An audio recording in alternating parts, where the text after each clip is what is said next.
Korra should not be blamed for her villains. Well, that's an interesting start. Let's hear what you have to say. People consistently say that Korra created her villains. These people did not watch the show. Well, I have watched the show over 6 times, and I am currently watching it for the 7th, so let's provide an enlightened perspective. Majority of Korra's villains existed before she got there. As soon as she got to Republic City, Equalus and Amon were already on the rise, trying to divide benders and non-benders. Korra just became a pawn in how Amon chose to operate, because she was the Avatar. That is true. Korra cannot be blamed for Amon's presence in the city by any means. He was already there, and I would even argue that Korra directly led to Amon and Tarlok's removal from the city. Then the Red Lotus had existed even before Korra was born, and when she was born they tried to kidnap her as a baby. Their storyline was just a continuation of what they have been trying to do for years. Jesus Christ, that was the most excellent cover-up I have ever seen. Here's what actually happened. Yes, the Red Lotus existed long before Korra was born. They attacked her as a child and wanted to either capture her or end her life, but were put in prison by Tonraq, Sokka, Tenzin, and Zuko. Their prison cells were designed so none of them could ever escape on their own. That is until Korra opened the spirit portals and refused to close them, which ushered on a wave of change into the world that gave random people airbending, including Zahir, who then escaped the prison specifically designed to hold him, because it was never meant to hold an airbender. So can we blame Korra for his escape? No, she could have never known he would randomly get airbending. But is she the one responsible for airbending getting spread into the world? Yes, she is indirectly responsible for Book 3 happening.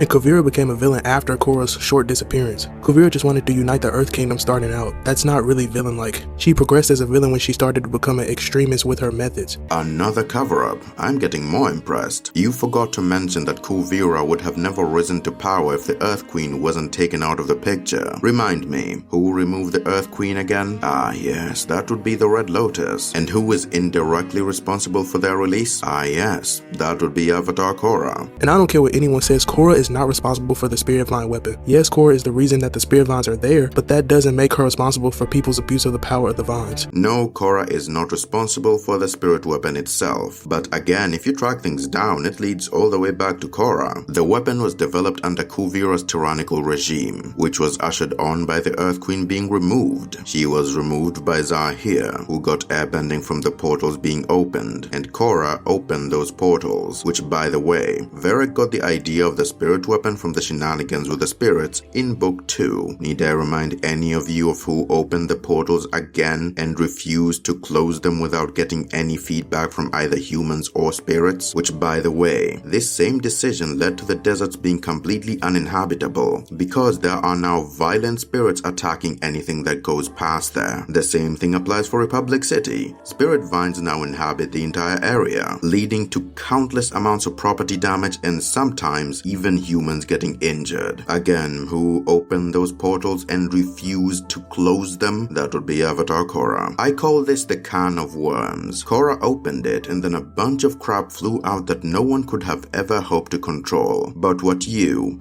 and what the Korra defenders seem to be doing is ridding Korra of accountability. It's like Korra herself is allergic to accountability. No, Korra isn't this evil person who screwed up the world. She made a lot of mistakes in her attempts to figure out the avatar she is meant to be. It is a very human thing. But by trying to shield her from accountability, it comes off as trying to coddle her character in a disingenuous way. Can Korra be blamed for her villains? No. But is she responsible for them? Yes. Yes, she is. Also, lastly, that's like saying the inventor of guns is responsible for everyone who's ever been shot. Korra can't be held responsible for people choosing to do bad things. Yeah, that's exactly how that should work. Are you saying the person who invented nuclear weapons shouldn't be responsible for how they're being used? Because, he would seem to disagree with you on that one.